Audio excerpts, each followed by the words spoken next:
أعوذ بالله من الشيطان الرجيم. بسم الله الرحمن الرحيم. لقد كان لكم في رسول الله أسوة حسنة.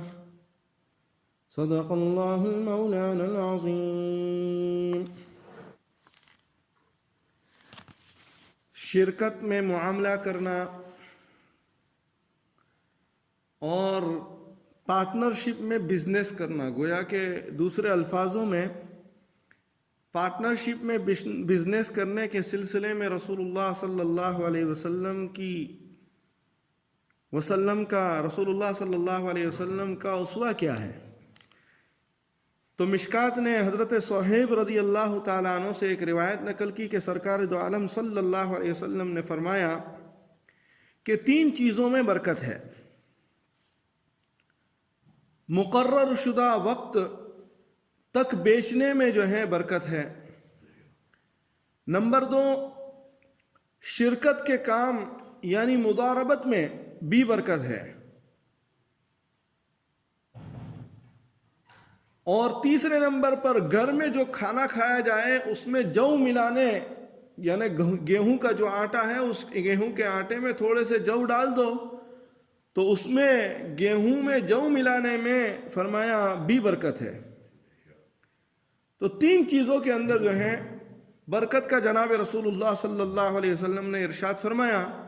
اس میں پہلی بات یہ تھی کہ مقرر شدہ وقت تک بیچنے میں، کہ کوئی بھی چیز ہو اس کے خراب ہونے سے پہلے جو ہے اس ڈیٹ سے پہلے جو ہے اس کو بیچ دو، تاکہ جو ہے کوئی بندہ بھی لے جائے بعد میں تو وہ خراب اور جو ہے خراب نہ نکلے اور اس کو نقصان اور گھاٹا نہ ہو۔ تو ہر چیز کو وقت تک بیچنا جو ہے، یعنی گویا کہ ہر چیز کے صحیح سالم، یعنی اس میں خرابی آنے سے پہلے جو ہے بیچ دینا، یا پھر جو ہے اگر خرابی کوئی آ گئی ہو تو اس کو بتا کر بیچنا۔ نمبر 2، شرکت کے کام پارٹنرشپ میں جو ہے برکت ہے۔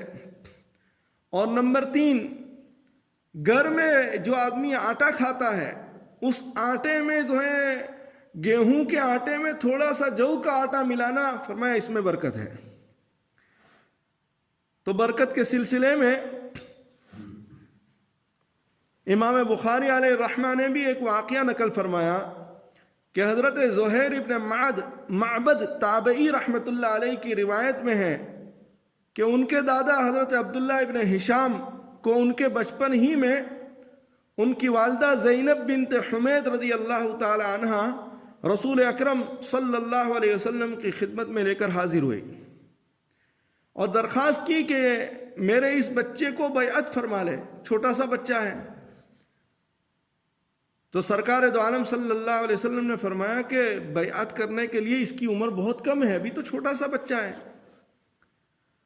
تو پھر آپ صلی اللہ علیہ وسلم نے اس کے سر پر ہاتھ پھیرا اور اپنا دست مبارک پھیر کر اس کے لیے دعا فرمائی۔ چنانچہ زہرا فرماتے ہیں کہ پھر میرے دادا جب تجارت اور کاروبار کرنے لگے تو میں ان کے ساتھ بازار اور منڈی جایا کرتا تھا۔ تو بسا اوقات ایسا ہوتا تھا کہ وہ تجارت کے لیے غلہ کی خریداری کرتے تو حضرت عبداللہ ابن عمر رضی اللہ تعالیٰ عنہ، حضرت عبداللہ ابن زبیر رضی اللہ تعالیٰ عنہما ان سے ملتے اور کہتے کہ بھئی ہم کو بھی تمہارے جو ہے اس بزنس میں شریک کر لو، ہمیں بھی شریک کر لو اور حصہ دار بنا لو، اس لیے کہ رسول اللہ صلی اللہ علیہ وسلم نے تمہارے لیے برکت کی دعا فرمائی ہے۔ تو حضرت زہیر کہتے ہیں کہ میرے دادا عبداللہ ابن ہشام رضی اللہ تعالیٰ عنہ ان دونوں حضرات کو بھی جو ہے شرکت فرما لیتے، ان کو بھی تجارت میں شامل کر لیتے۔ تو بسا اوقات اتنا نفع ہوتا کہ پورا 1 اونٹ بھر غلہ جو ہے نفع میں بچ جاتا تھا، ہاں، جس کو وہ اپنے گھر میں جو ہے ان کے گھر جو ہے بعد میں بھجوا دیتے تھے۔ معلوم یہ ہوا کہ بھئی بزنس میں جو ہے برکت ہے، پارٹنرشپ میں بھی برکت ہے، لیکن جو ہے آج کل کی پارٹنرشپ جو ہے یہ تھوڑے سے مسائل اس میں زیادہ ہے۔ آج کل جو ہے ایک دوسرے سے وفا نہیں رہی، آج کل ایک دوسرے سے صدق نہیں رہا، امانت داری دیانت داری نہیں رہی. اس لیے جو ہے آج کل پارٹنروں میں جو ہے جھگڑا ہو جاتا ہے. اس لیے جو ہے اسی اعتبار سے حضرت عبداللہ ابن عباس رضی اللہ تعالیٰ عنہ کی ایک روایت یہ بھی ہے کہ اپنے کاروبار میں یہودی، نصرانی اور مجوسی کو شریک نہ کرو. پوچھا گیا کہ بھئی ایسا کیوں، ان لوگوں کو کیوں شریک نہ کرے؟ تو حضرت عبداللہ ابن عباس نے فرمایا کہ چونکہ وہ لوگ سودی معاملہ کرتے ہیں اور سود مسلمان کے لیے حلال نہیں، لہذا جو ہے نصرانی، کافر، مجوسی ان لوگوں کو جو ہے بزنس میں شریک نہیں کرنا ہے. تو لہذا اگر کوئی ہندو کے ساتھ پارٹنرشپ کرے یا کوئی غیر مذہب والوں کے ساتھ پارٹنرشپ کرے تو اگر وہ حلال کمائی میں کرتا ہے اور اس میں حلال کا 100% خیال رکھتا ہے تب تو کوئی حرج نہیں ہے، اس کی بھی اجازت ہے. لیکن جو ہے فرمایا کہ افضل اور اعلیٰ یہی ہے کہ بھئی ان لوگوں کے ساتھ جو ہے فرمایا پارٹنرشپ نہ کرے.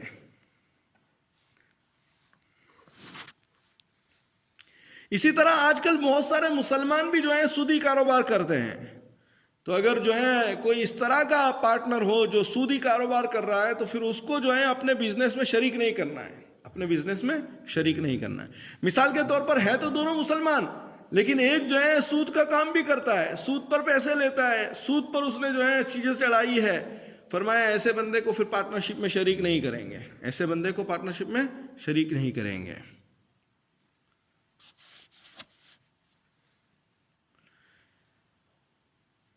حضرت فاطمہ الزہرا رضی اللہ تعالی عنہ سے مروی ہے کہ میں صبح کو جو ہے لیٹی ہوئی تھی تو سرکار دو عالم صلی اللہ علیہ وسلم نے پیر سے مجھے حرکت دی اور فرمایا اے بیٹی اٹھو، یہ تقسیم رزق کا وقت ہے، اس وقت غافلین میں مت ہو. خدا پاک عز و جل صبح صادق سے لے کر سورج کے نکلنے تک لوگوں کا رزق تقسیم فرماتے ہیں. پیچھے یہ بات آئی تھی کہ بھئی کن اوقاتوں میں سونا جو ہے یہ جو ہے محرومی کا سبب ہے.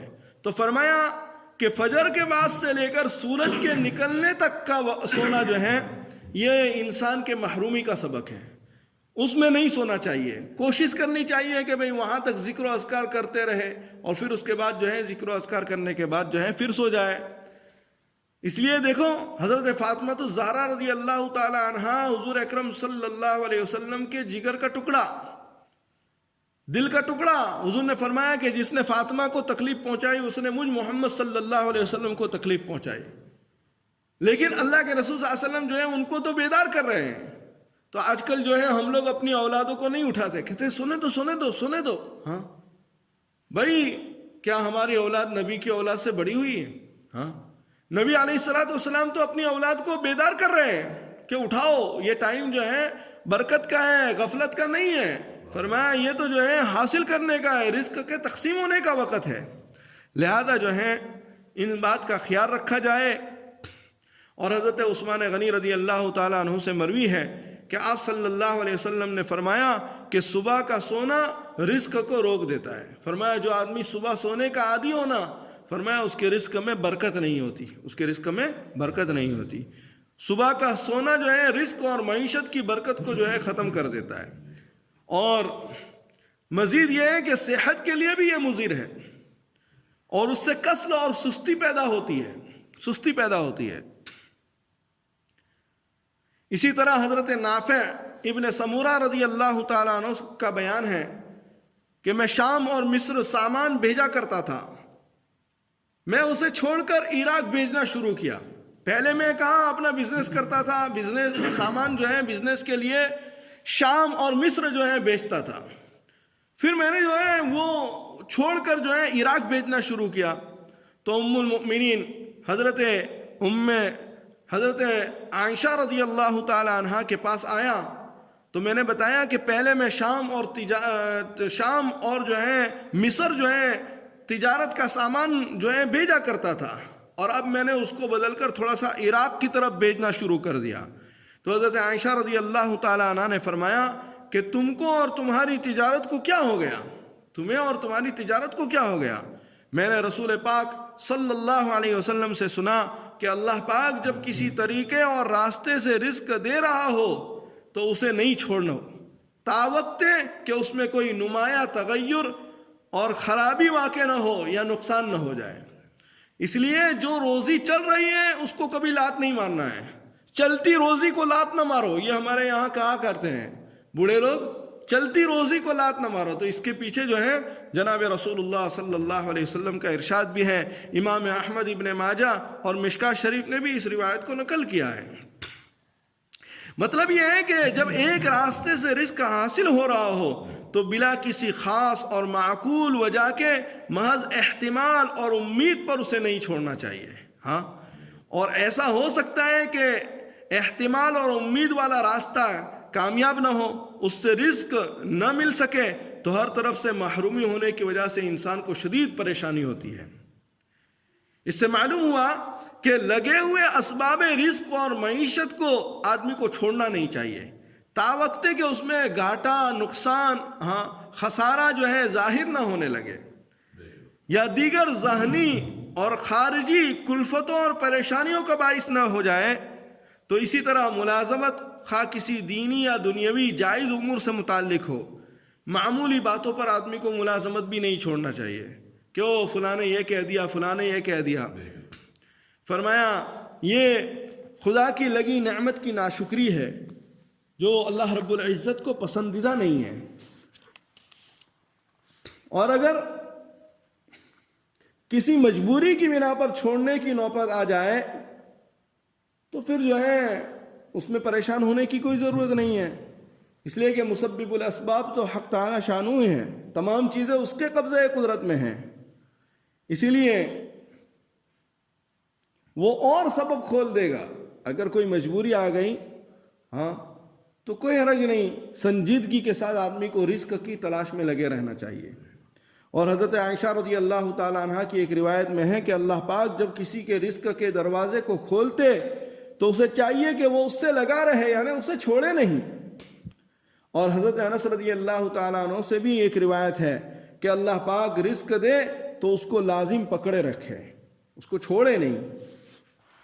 اسی طرح حضرت حسن ابن علی رضی اللہ تعالیٰ عنہ سے روایت ہے کہ غزوہ تبوک کے موقع پر آپ منبر پر تشریف فرما ہوئے خدا پاک کی حمد و ثنا کے بعد فرمایا، اے لوگوں، میں اسی چیز کا حکم دیتا ہوں، میں اسی چیز کا حکم دیتا ہوں جس کا خدا پاک مجھے حکم دیتا ہے. میں تو صرف وہی بات کہتا ہوں جو اللہ تعالیٰ مجھے فرماتا ہے، اور میں اسی چیز سے منع کرتا ہوں جس سے اللہ رب العزت مجھے منع کرتا ہے. بس تلاش رزق میں سنجیدگی اختیار کرو. قسم اس خدا کی جس کے قبضے میں ابو القاسم صلی اللہ علیہ وسلم کی جان ہے، تم میں سے ہر ایک کو رزق اسی طرح تلاش کرتا ہے جس طرح موت تمہاری تلاش کرتی ہے اور موت تم تک پہنچ جاتی ہے، اسی طرح رزق بھی تم تک پہنچتا ہے. موت کی طرح رزق بھی تمہیں تلاش کر کر تم تک پہنچتا ہے. پس اگر رزق میں تنگی ہو جائے تو اللہ کی اطاعت سے اسے حاصل کرو. اگر کسی وجہ سے رزق میں تنگی ہو جائے تو آدمی کو اطاعت کے ذریعے جو ہے رزق میں برکت جو ہے حاصل کرنی چاہیے. کبھی بھی گناہ سے رزق جو ہے، فرمایا گناہ کی وجہ سے جو ہے رزق میں وسعت نہیں ہوتی، بلکہ گناہ کی وجہ سے رزق میں ہمیشہ تنگی ہوتی ہے. اس لیے اس کے مقابل اطاعت اور فرمانبرداری سے رزق میں وسعت اور برکت ہوتی ہے. خود اللہ پاک قرآن مجید میں تقوی کی بنیاد پر بے حساب رزق کا وعدہ فرمایا ہے. اسی طرح بنی اسرائیل کے متعلق بھی قرآن مجید میں ہے کہ اگر وہ ایمان اور تقوی کو اختیار کرتے تو ہم ان کے لیے آسمان سے رزق کے دہانے کھول دیتے. خیال رہے کہ اس کا مطلب ہرگز یہ نہیں کہ اسباب رزق سے آدمی غافل ہو کر عبادت میں لگ جائے، بلکہ اسباب رزق کو تلاش کرتے ہوئے اور اس کو اختیار کرتے ہوئے تقوی اختیار کرے تو رزق میں برکت اور نصرت خداوندی بھی حاصل ہوگی. اور حضرت عبداللہ ابن عباس رضی اللہ تعالیٰ عنہ کی روایت ہے کہ آپ صلی اللہ علیہ وسلم مسجد خیف میں ہمیں خطبہ دیا اور حق تعالی شانہ کی حمد و ثنا بیان کی جس کے اللہ رب العزت لائق ہے، اور پھر فرمایا کہ جس کی ساری فکر دنیا سے وابستہ ہو، یعنی ہر وقت دنیا دنیا دنیا اور مال کی فکر میں ہو اور مال کی فکر میں ہی مشغول ہوتا رہتا ہو، تو اللہ پاک اس کے ذہن کو منتشر کر دے گا، اس کو منتشر کر دے گا، اس کے ذہن کو، یعنی سکون اور طمانینت سے محروم کر دے گا، اسے سکون اور اطمینان حاصل نہیں ہوگا، اور اس کی دونوں آنکھوں کے سامنے فقر جو ہے لکھ دیا جائے گا. ہاں، اس کی دونوں آنکھوں کے سامنے فقر لکھ دے گا. یعنی ہمیشہ مال کے باوجود اسے تنگی محسوس کریں گے. جتنے بھی مالدار ہوتے ہیں وہ یہی سوچتے ہیں اور مال جمع ہو جائے، اور مال جمع ہو جائے، اور مال جمع ہو جائے. تو یہ کیا ہے؟ یہ اللہ کی طرف سے جو ہے محرومی. اللہ حفاظت فرمایا، اگر کسی انسان کے پاس ضرورت کے برابر مال ہو، اس کے باوجود بھی وہ مال ہی کی تلاش میں ہمیشہ لگا رہتا ہے، ہاں، اور اطاعت خداوندی سے جو ہے گریز کرتا ہے، نمازوں سے گریز کرتا ہے، تو سمجھ لو کہ اللہ رب العزت نے اس پر دنیا مسلط کر دی. ہاں، اور دنیا تو اتنی ہی اسے ملے گی جتنی اللہ رب العزت نے لکھی ہوئی ہے. سیدنا حضرت ابو ذر غفاری رضی اللہ تعالیٰ عنہ سے مروی ہے کہ آپ صلی اللہ علیہ وسلم نے فرمایا کہ جو صبح کرے اس حال میں کہ اس پر دنیا کی فکر غالب ہو، تو اللہ پاک کو ایسے شخص کے کوئی مطلب نہیں ہے. ہاں، یعنی صبح اٹھے تو بس دنیا کی فکر، ہاں، رات سوئے تو دنیا کی فکر. فرمایا ایسے شخص سے اللہ رب العزت کو کوئی مطلب نہیں ہے. مطلب یہ ہے کہ جس شخص پر دنیا ہر وقت سوار رہتی ہو، ہر وقت اسی فکر میں لگا رہتا ہو کہ کتنا مال بکا، ہاں، کتنا مال جو ہے نفع ہوا، اور اسی اڈھیر بن میں لگا رہتا ہے، نہ حلال نہ حرام کی پرواہ کرتا ہے، نہ نماز نہ روزے کی فکر کرتا ہے، نہ جائز امور کی نہ ناجائز امور سے جو ہے تعلق اس کو کوئی، تو ایسے شخص کی اللہ کے نزدیک کوئی وقعت نہیں ہے. اس سے استغنا اور قناعت کو کھینچ کر فقر اور فکر کو اللہ رب العزت جو ہے اس کے سامنے رکھ دیتا ہے. ہاں، قناعت اس سے کھینچ لیا جاتا ہے، استغنا اس سے کھینچ لیا جاتا ہے، اور جو ہے اس کو فقر کی جو ہے اور فقر اور فکر اس کو جو ہے اس کے سامنے رکھ دی جاتی ہے. مال اور جائیداد کے باوجود وہ اپنے آپ کو تنگی محسوس کرتا ہے. ہاں، اس کے پاس سب کچھ ہونے کے باوجود وہ یہ سمجھتا ہے کہ یار ابھی مجھے اور کچھ جمع کر لوں، اور جمع کر لوں، اور جمع کر لوں. ہاں، فرمایا کہ مال اور جائیداد کے باوجود تنگی محسوس کرتا ہے، اور مال سے اسے خاطر خواہ فائدہ حاصل نہیں ہوتا. نہ دوسرے ہی کو اس کے مال سے فائدہ حاصل ہوتا ہے، نہ خدا کے دین میں اس کی اشاعت میں مال صرف ہوتا ہے، چونکہ اپنے آپ کو مال کا حد درجہ محتاج پاتا ہے. پس ایسا شخص مال اور جائیداد کے ایک بھاری بوجھ کا حساب لے کر دربار خداوندی میں حاضر ہوگا. دربار خداوندی میں حاضر ہوگا. اور عموماً جو ہے آج کل کے دنیا دار مالداروں کا یہی حال ہے. اس لیے نبی پاک صلی اللہ علیہ وسلم نے ایسے مال سے جو وبال جان ہو پناہ مانگی ہے. ہاں، ایسا مال جو انسان کے لیے وبال بن جائے. ہاں، فرمایا اس سے اللہ کے رسول صلی اللہ علیہ وسلم نے پناہ چاہیے. بہرحال اللہ تعالیٰ جو ہے ہمیں حلال رزق کی تلاش میں جو ہے سنجیدگی اختیار کرنے کی توفیق عطا فرمائے. اور سنجیدگی کا مطلب یہ ہے کہ حلال کو حرام طریقے سے نہیں اختیار کرنا ہے، اور حلال ہی کو اختیار کرنا ہے، حرام کو جو ہے حرام کو اختیار نہیں کرنا ہے. کیا مطلب یہ ہے کہ وہ مال جس میں نمازیں قضا ہو رہی ہو، جس میں روزے آدمی کے جا رہے ہو، جس میں اللہ کے احکام ٹوٹ رہے ہو، فرمایا وہ مال انسان کے لیے کسی کام کا نہیں ہے. وہ مال انسان کے لیے کسی کام کا نہیں ہے. اس میں کوئی برکت نہیں ہے، اس میں کوئی برکت نہیں ہے. اس میں پکڑ تو ہے لیکن برکت نہیں ہے. اس لیے جو ہے آدمی کو ہمیشہ فرمایا اس طرح جو ہے روزی کے تلاش میں رہنا ہے کہ جس سے اللہ کے احکام ٹوٹنے نہ پائے. ہاں، بعض دفعہ ایک عمل حلال ہوتا ہے، لیکن ایک حلال کے لیے وہ اللہ کے کتنے حرام جو ہیں چیزوں کو، اللہ کے احکام کو توڑتا ہے، تو اب جو ہے اس کے اندر جو ہے قباحت آ جاتی ہے. ہاں، اللہ تعالیٰ جو ہے ہم سب کو کہنے سننے سے زیادہ عمل کی توفیق عطا فرمائے. اللہم صلی علی محمد وعلی آل محمد کما صلیت علی ابراہیم وعلی آل ابراہیم انک حمید مجید. سبحان ربک رب العزت عما یصفون، سلام علی المرسلین.